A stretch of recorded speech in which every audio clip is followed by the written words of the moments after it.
As the cliche goes, April showers bring May flowers. But usually what comes after is the heat and dryness of summer. Hello again, SA here. And before the hot weather of the holiday shows up, you should indulge in my new short story, The White Cat, a free exclusive on Substack. The links are down below in description.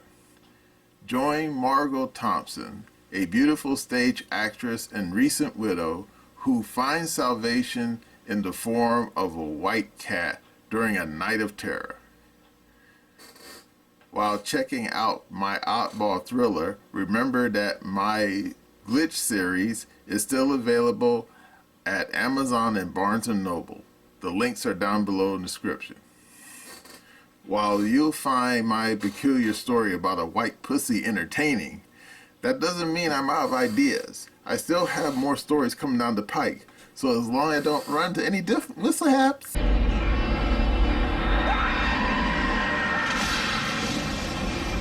you'll see those stories as well. Now let's get back to the video. Hello again, SA here. Mark Twain once said that history doesn't repeat itself, but it often rhymes. Now exactly what did he mean by that? Well, I suppose he meant that sometimes events look a lot like events from the past, but not quite the same. You know, different places, different peoples, but the circumstances are a lot alike. Yeah, well, when it comes to war and peace, that happens a lot. Yeah, different people, different places, but usually when it comes to war and peace, it's usually the same thing. Somebody decides to start a war and other people pay for it in blood. And then when the war is over, a lot of people are dead and a lot of silverware and good china is all smashed up.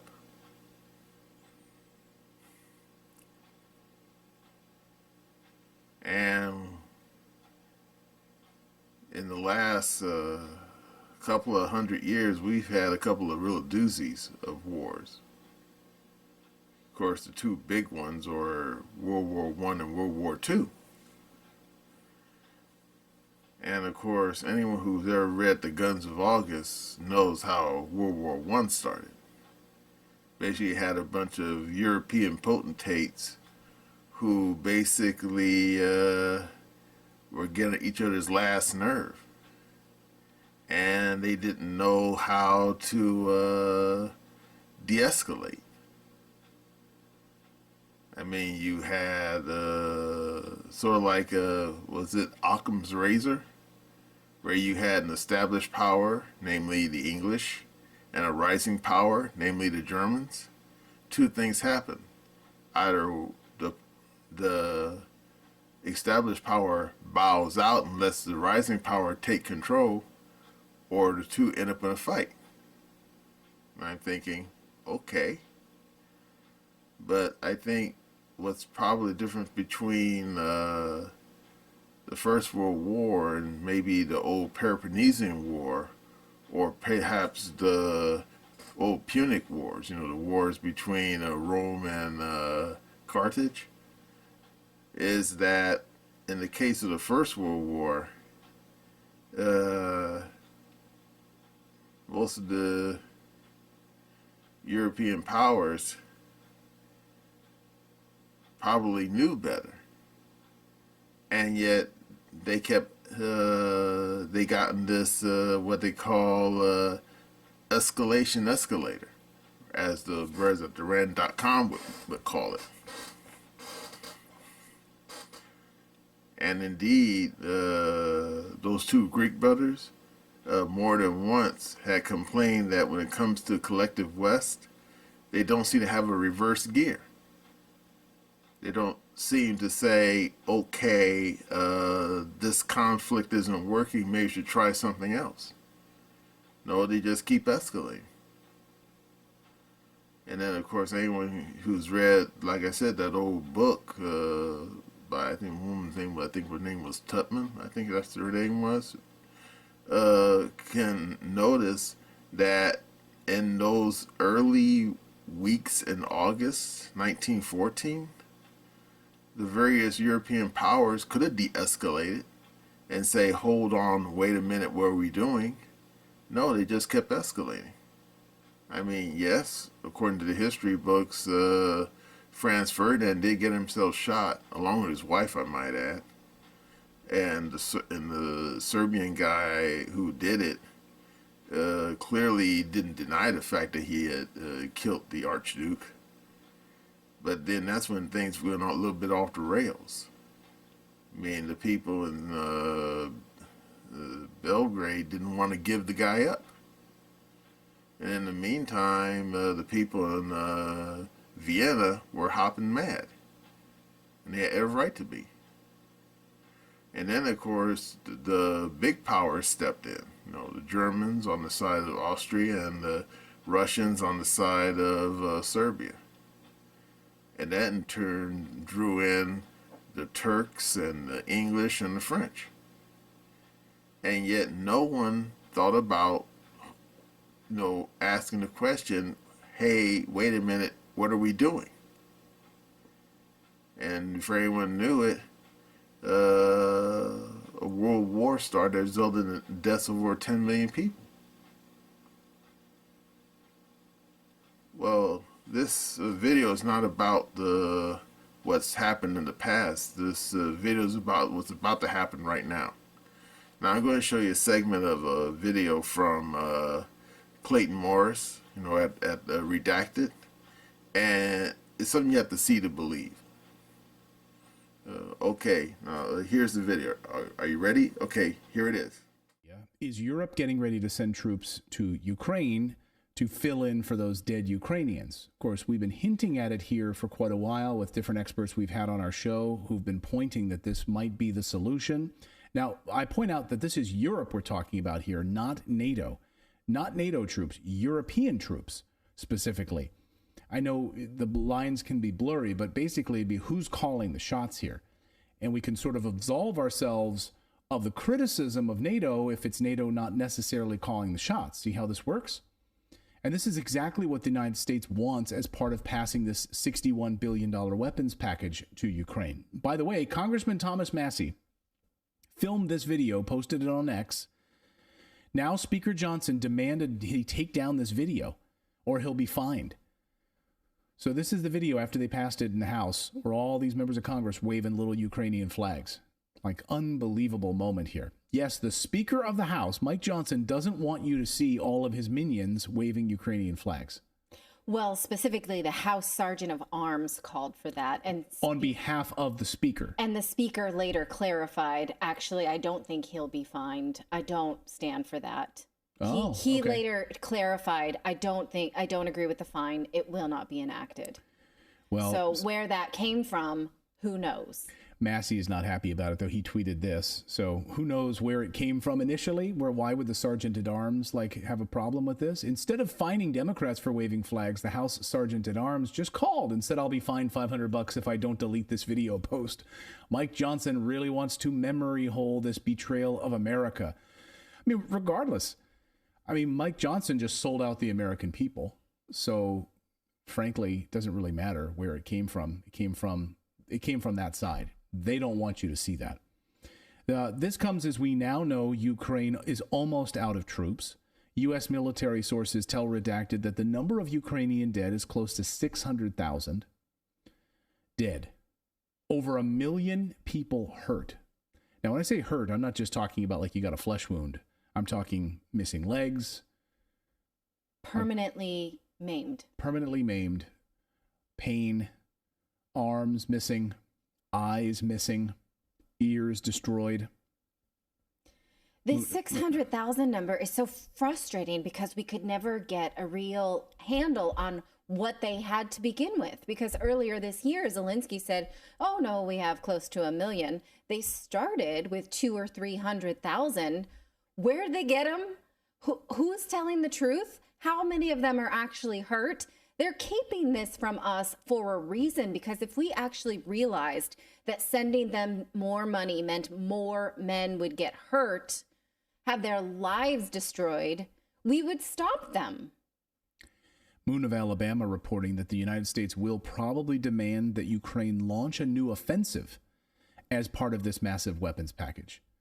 So here's what we need you to do. We're going to send you all of these weapons. We need you to act like you can do something about it. So you need to act like you can launch a new offensive. So how exactly are they going to pull this off with no troops, and those troops that are left are surrendering, as we've been reporting?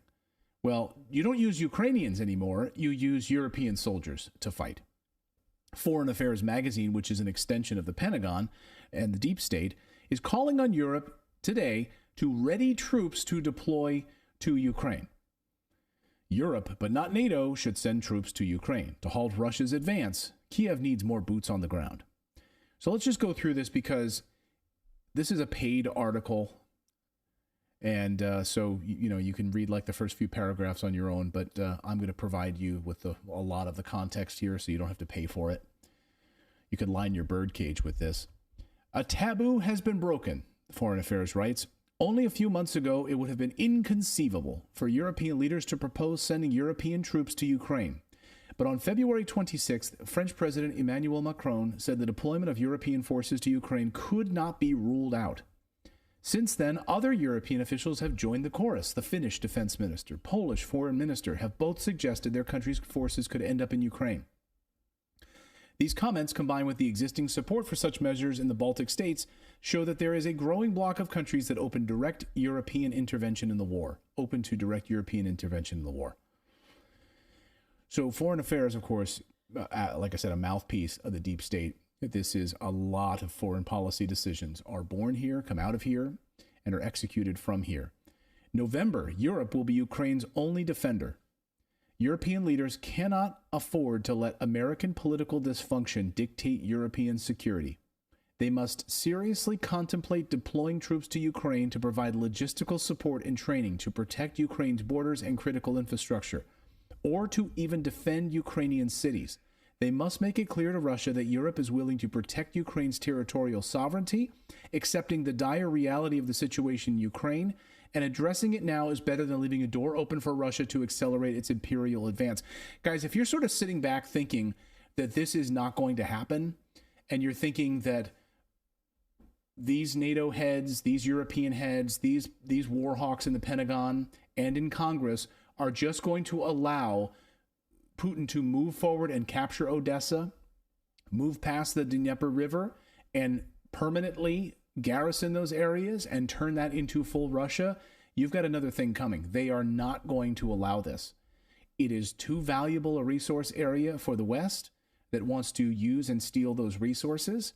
They cannot allow this defeat to happen, and they won't. They've said as much. I mean, listen to what they're saying and pay attention to what they're doing. They're saying it out loud, and they're now sending $61 billion.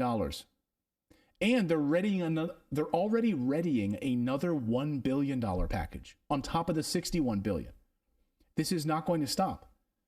So exactly how is Europe going to send troops? Well, it's going to happen in one of two ways. Send in the troops. European forces could undertake either non-combat or combat operations. To relieve some of the pressure on Ukraine, a strictly non-combat mission would be easiest to sell in most European capitals. European forces could relieve the Ukrainian performing logistics functions, such as maintaining and repairing combat vehicles, by staying west of the Dnieper River, a natural barrier protecting much of Ukraine from Russian advances. European forces would demonstrate that they are not there to kill Russian soldiers, preempting the inevitable Russian accusation of European aggression. Or, of course, the next step is to actually go in and defend with full military might to attack Russia. And Rishi Sunak British in the UK will put defense industry into war mode, he announced. So you have two choices, right? You can sit back and allow European forces to kind of go in as support forces, but of course, Foreign Affairs magazine knows that there's no Ukrainians left. So you can't just have them be support forces. They need to be frontline infantry. They need to be frontline forces to go up against Russia's advance. That's what this is amounting to.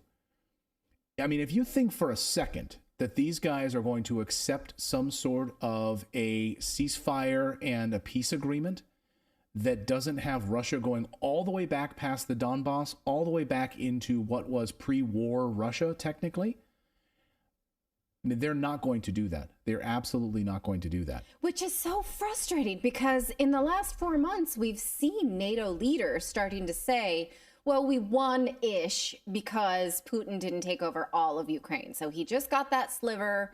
We can call it now. So some dark forces must have come in and said, oh, no, you need to put the kibosh on that messaging. We are not going to stop until this is, till the borderline is back where it started in February of 2022. So if they were to go to peace negotiations now, people could stop dying and we could leave it as is. But that's not going to happen. But now they're signaling the exact opposite. So I feel frustrated because I was at least reading the tea leaves with some of those, well, at least Russia didn't win more, as a signal that maybe they would end this. But now this seems the opposite. Right. Damn it. So in the meantime, NATO, according to reports today, NATO will likely start launching attacks, longer range weapons inside of Russia. So they're not stopping this madness. And get ready for an attack again on the Crimean Bridge. One military assessment I read today says NATO will claim these are Ukrainian attacks so that Western media will say, look, Ukraine is winning again thanks to the weapons they're firing inside of Russia, thanks to the weapons we sent them. But of course, Ukraine won't be really involved at all in that. It'll be NATO, it'll be Europe. Jens Stoltenberg says the value that we're getting is amazing in the West. We provide all the weapons and money, and Ukraine does all of the dying. NATO wins, he says. Even though we now, all allies, we are providing unprecedented, significant support to Ukraine, it's only a fraction of defense budgets. We speak about 2%. This is less than 0.2% of our defense, or our GDP. So, and we have no NATO soldiers in harm's way, no British, no Norwegian, no NATO soldiers at all. So by providing support to Ukraine, we help them to destroy Russian combat capabilities that could potentially be a threat against us. Support Ukraine is not charity. Support Ukraine is an investment in our own security, and the alternative is more expensive. It's an investment in our own security, in our own European security, he's basically saying, in our own NATO security. All of these Ukrainians dying is an investment in us. And it's great for us as an investment, right? They get to die. We just send them money and weapons. They do all the dying, and we get the security blanket. Oh, I feel a lot more secure with Europe not being at war. Yeah, because we have a different idea of security. Can you imagine a war? War coming to Europe again in this way? I mean, this is because they're beating the drum that, of course, Russia is going to advance and is going to take over all of Europe. That's the messaging coming out of the U.S. Congress. That's coming out of NATO. That's coming out of European leaders. So this is a terrible. Just on what Russian posturing are they basing that on? Because it didn't look like Russia has tried to take over Ukraine, just that one area. I know there's like that initial push towards Kyiv, but then it's like where is that coming from? Well, who's saying Russia wants to take over everything?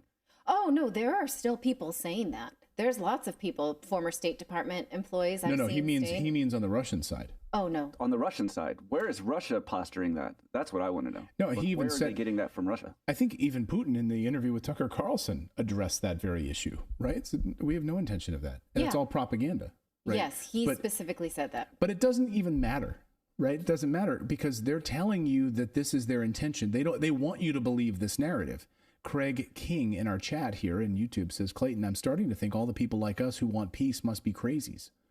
Yeah, it does feel that way. It does really. It's amazing that we're an anti-war show here at Redacted, and We're vehemently anti-war, and suddenly, I guess we're the crazy ones. You know, it's unbelievable to me. All right, you saw that, right? Now, anyone with a brain that works probably has read the history of the Cuban Missile Crisis. Now, I was a baby when that happened. No joke. Yeah, that was 1962. Yeah, I was here. I was sitting around in a dirty diaper sucking my thumb, but yeah, I was here. And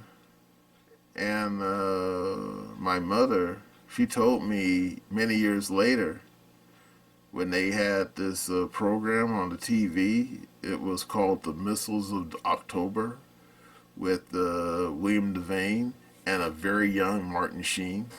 It was a docudrama about the Cuban Missile Crisis. Came out in I think 1972, 73. It was a TV movie.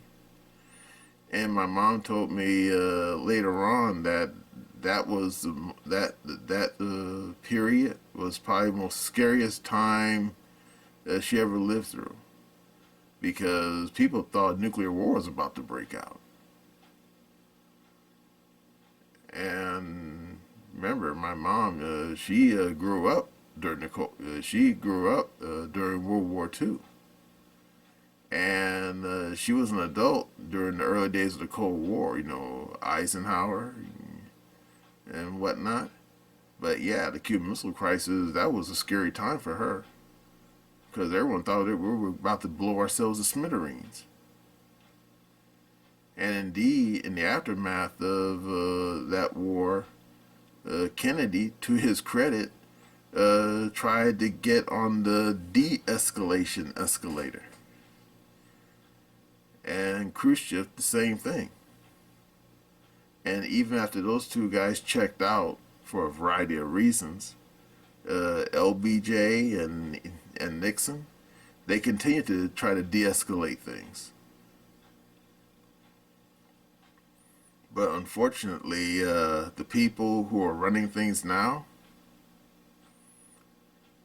they're definitely not in the same vein as Richard Milhouse Nixon. Now, of course, some of you saying Nixon. Yeah, Nixon. Because you got to remember, during Nixon's time, détente was in full swing. Now, of course, some of you say, oh, but détente wasn't really Nixon's idea. It was Willie Brandt's idea. Yeah, I know that. But Nixon took it to heart, as did Kissinger. And indeed, that's why they had a whole bunch of treaties with the Soviets. You know, various SALT treaties to de-escalate tensions, to draw down the stockpile of nuclear weapons, and even have more cultural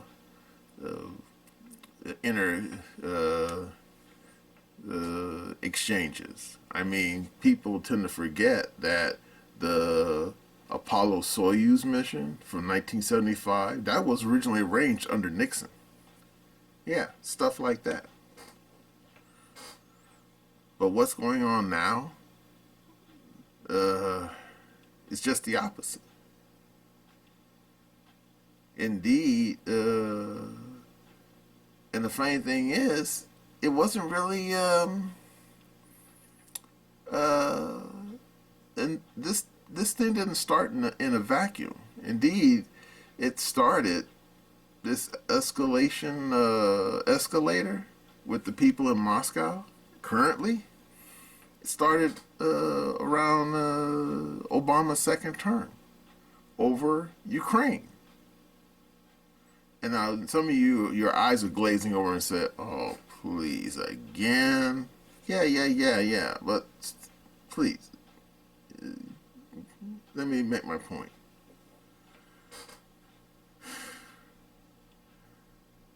What's going on now reminds me of what was going on during the early days of the Cold War under Truman, who was a Democrat, where you had all sorts of things happening between us and the Soviets.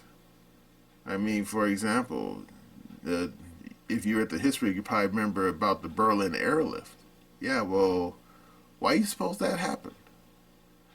Well, it happened because at the time, Stalin decided that he didn't like the idea of the Western powers having access to Berlin, because when World War II ended, it ended in a funny way.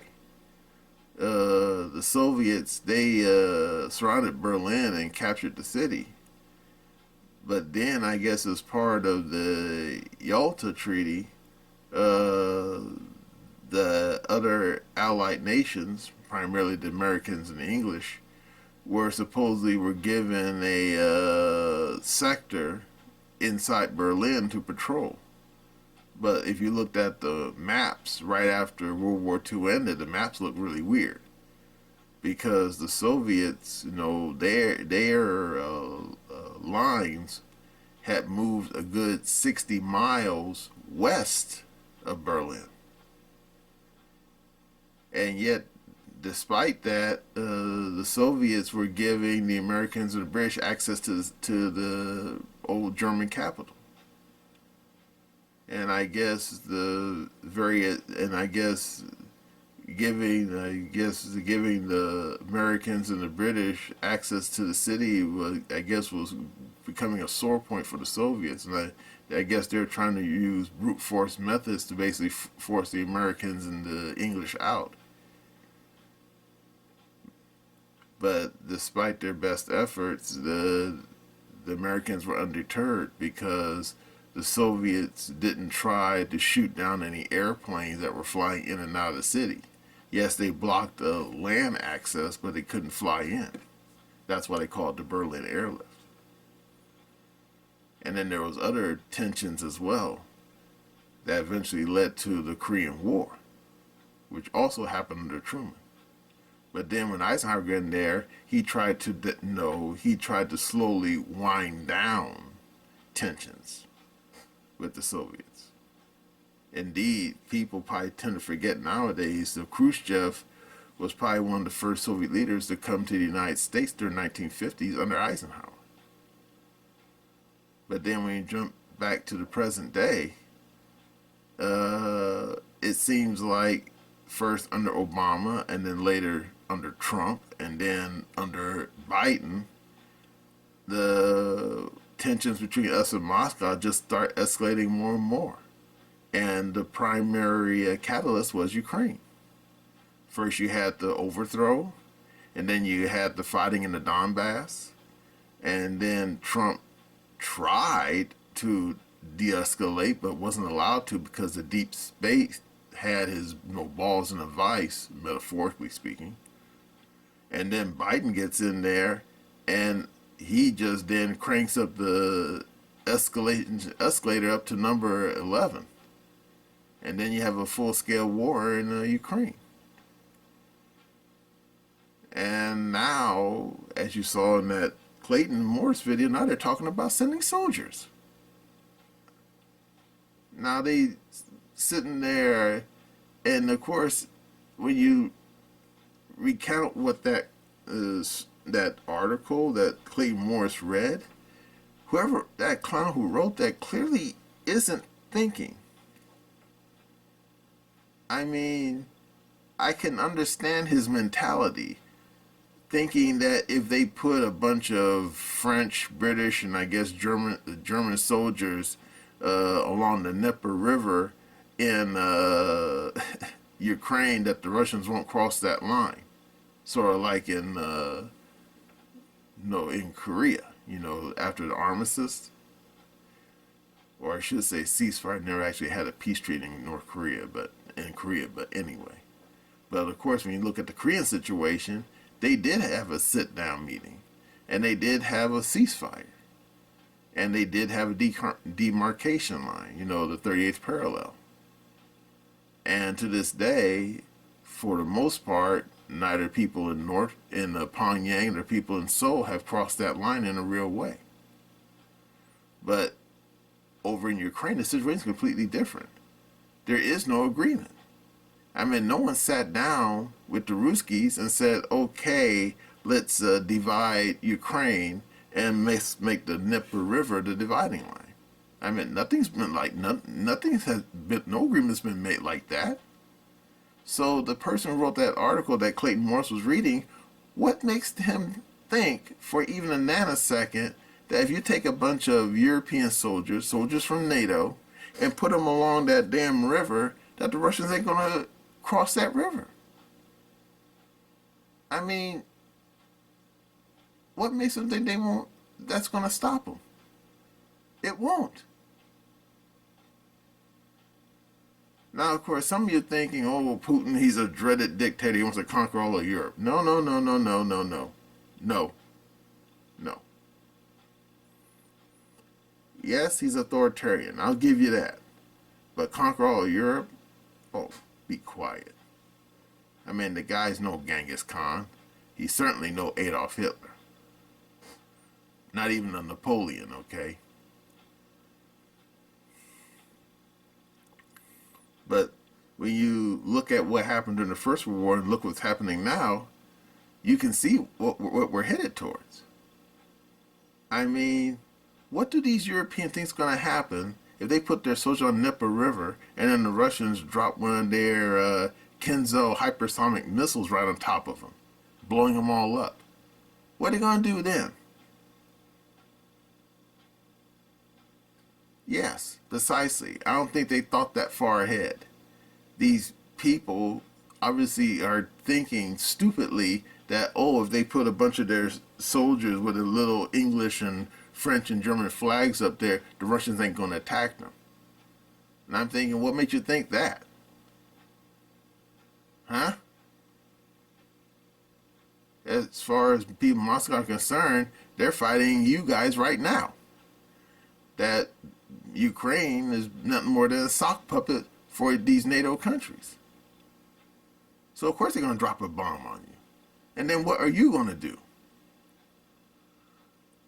Yeah, precisely. You're going to try to drop a bomb on them. And then what happens if they drop 2 more bombs on you and then drop 2 more bombs on them?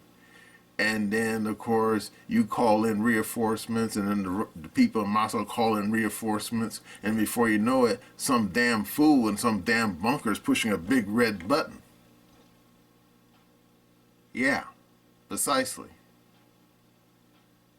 I mean, at least we had leaders like JFK who could see where the situation is going, and in the nuclear age, unlike during the First World War, once that fool pushes that big red button, talk about adios muchachos. Yeah, everybody gets blown up. And then the damn planet's left to the dogs, cats, and parakeets. Or I should say, the planet and the damn world ends up becoming Planet of the Apes.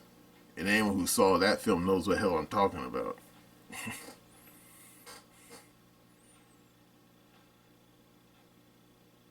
I mean,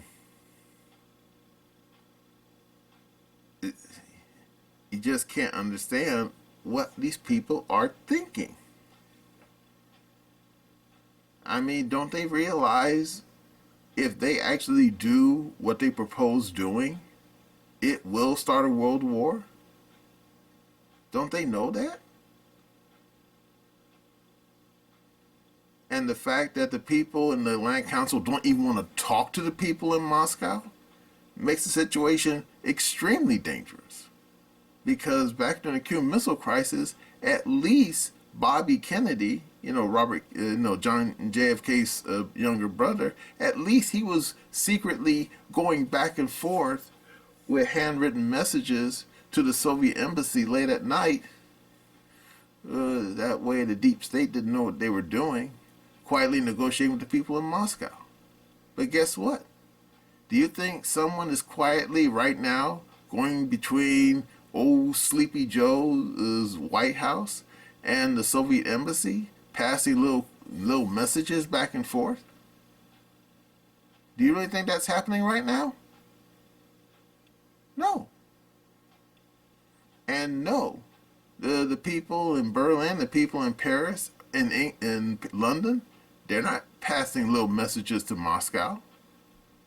Indeed, that one attempt to talk to people in Moscow, I think I told you in a previous video where the French foreign minister tried to talk to Shoigu, the Russian defense minister, that turned into a cock-up.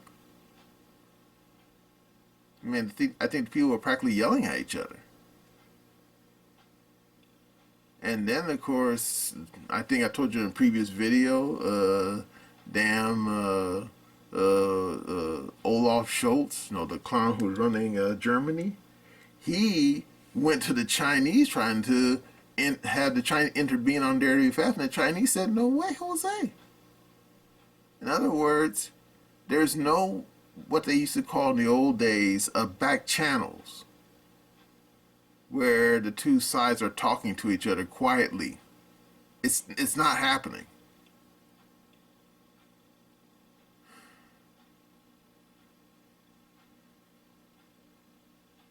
And wait for it, the same thing wasn't happening back in 1914. There were no back channels between those old European potentates. And therefore, there was no de-escalation. And then thus, that's why the First World War truly happened. And now, when you look at that scenario and the current scenario that we're in, yeah, makes you wonder if you should pack up your bags and head south. Because believe me, if I had access to a bomb shelter, preferably outside a major population center, I would seriously consider moving there right now. Because if these clowns get their way, and this scenario plays itself out the way it did during the First World War, we could be in a very well a nuclear war before 2025. No joke.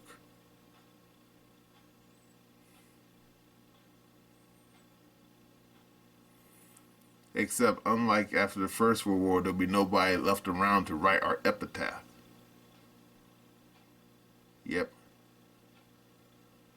Because John F. Kennedy once said that to fight a nuclear war would be pointless because the victors, their rewards would be like ashes in their mouth. Pretty poetic, don't you think? Well, that's all I gotta say about stupid fools who are walking us head first off a cliff with no parachute. That's my opinion.